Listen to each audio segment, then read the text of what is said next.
да беше капка роса, ке те испие.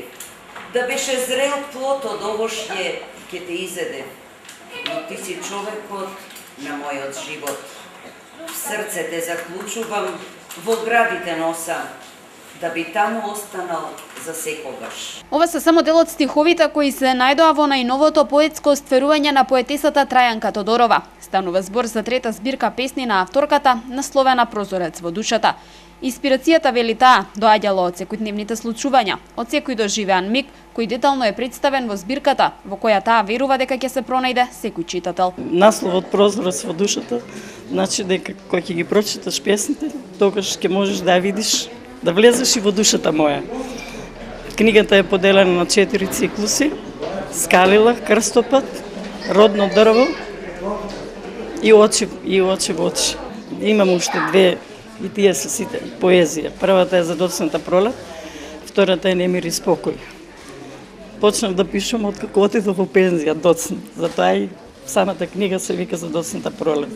Но Пролет си е пролетот, секогаш носи нешто ново. Рецензијата за делото на Тодорова ја напиша Бистрица Миркуловска, а на вчерашната промоција делото го промовираше Игор Крајчев.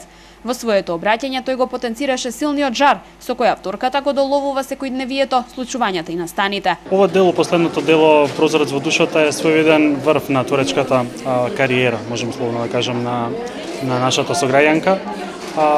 Таа е еден навистина специфичен редок вид на поети кој што представува, можем така слободно да наречеме, еден поетски сеизмограф. Значи, човек, поет кој што реагира на најмалите треперења на природата околу себе. Значи, во поезијата на Трајанка не можете да најдете нереалности, утопоси. Значи, таа се обседнува со се она што ја обкружува и пишува за се она што ја обкружува. Незиниот вид, значи поезијата која што таа ја практикува е навистина ретка, затоа што застанува отворена пред светот. Таа воопшто не се плаши да ги изложи јавно пред сите своите чувства, да каже дека тоа се нејзини чувства, и поради таа нејзина карактеристика е навистина уникатна и почитувана меѓу поетите. Во моментов Тодорова го подготвува своето четврто поетско дело, кое заедно со збирка раскази создавани низ годините се надева ќе бидат објавени до крајот на годинава.